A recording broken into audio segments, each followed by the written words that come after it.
মিলিংয়ে এই মুহূর্তে সুজয়দা একটি ফিক্সার রেডি করার কাজ করছে।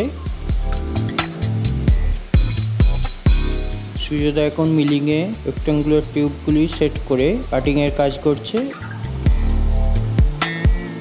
এই টিউবগুলি কেটে এখান থেকে ফিক্সার রেডি করার কাজ করছে। মিলিংয়ের কাজ কমপ্লিট করার পর সুজয়দা সেই টিউবগুলি সাইড পোর্শনগুলোই গ্রাইন্ড করে দিচ্ছে।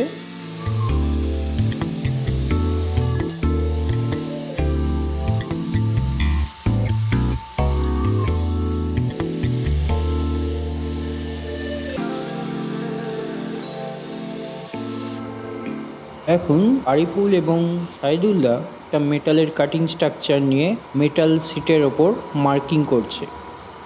এই মেটাল শিটটি পরবর্তীকালে কেটে সেখান থেকে আয়রন হর্সের ব্যাকলাইটের মাউন্টিং প্লেট রেডি করা হবে। সেই জন্য এটি আগে থেকে মার্কিংয়ের কাজ করে রাখা হচ্ছে, যাতে পরবর্তীকালে এটি রেডি করতে কোনো প্রবলেম বা ইস্যু না হয়।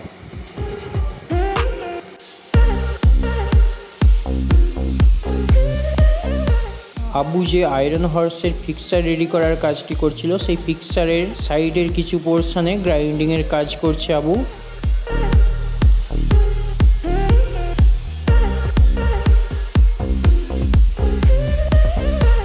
এই ফিক্সারের পোর্শনটায় কিছুটা শার্পনেস এবং কাটিং মার্ক থাকার কারণে সেটি ব্লেন্ড করার জন্যই আবু এখানে গ্রাইন্ডিংয়ের কাজ করছে।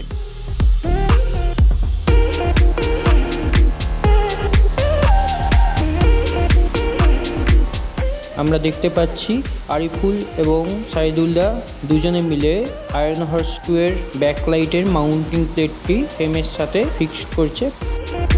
এই মাউন্টিং প্লেটটি এখন ফ্রেমে সেট করা হয়ে গেছে।